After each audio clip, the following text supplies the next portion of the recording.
नमस्कार, मी डॉक्टर स्मिता तरटे. आपण पाहत आहात श्रीगोंदा ऑल महाराष्ट्र न्यूज. जर आपण नवीन असाल तर लाईक करा, सबस्क्राईब करा आणि शेअर करा. बोला. माझं नाव उषा गवळी आहे. आम्ही स्ट्रॉबेरी विकायला ठेवतो. त्याच्यामध्ये खूप चांगला फायदा भेटतो आम्हाला. तसं उत्पन्न यायचं. माझं नाव अश्विनी श्याम गवळी. स्ट्रॉबेरीचं उत्पन्न अतिशय सुंदर आहे. आम्ही शेतामध्ये स्वतःचे पिकवतो आणि बाहेर बाजारामध्ये विक्री करायला काढतो. किती महिन्याचे उत्पन्न आहे?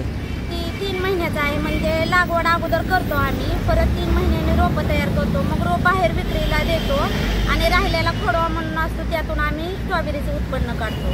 किती उत्पन्न निघतं वर्षाला? वर्षाचं उत्पन्न भरपूर निघतं. जसं आपण त्याच्यावरती म्हणजे जसं डोस देतील तसं त्याचं उत्पन्न निघतं. तुम्ही जे डोसच्या औषधाचा त्या औषधाचा माणसाच्या शरीरावर परिणाम होतो का याचा? स्ट्रॉबेरीवर फक्त परिणाम होतो, कारण एका रात्रीमध्ये आपण जर संध्याकाळी डोस दिला तर स्ट्रॉबेरी पिकते किंवा फुगते, पण माणसावर परिणाम होत नाही. आणि जरी माणसावर परिणाम झाला म्हणजे काय सर्दी किंवा काय खोकला येतो तर ती येऊ नये म्हणून आम्ही त्याचा अंश पूर्ण गेल्यावरच ती बाहेर विक्रीला काढतो.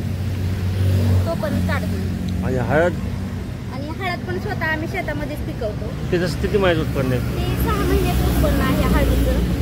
पिकवतो, काढतो, परत शिजवतो, शिजवून वाळवतो, मग आम्ही पावडर तयार करतो. पावडर तयार करून त्याच्यावर पॅकिंग वगैरे करून मग आम्ही विक्रीला काढतो. सध्या काय भाव आहे याचा? 75 रुपये पाव किलोने स्ट्रॉबेरी देतो आम्ही आणि 300 रुपये किलोनी देतो.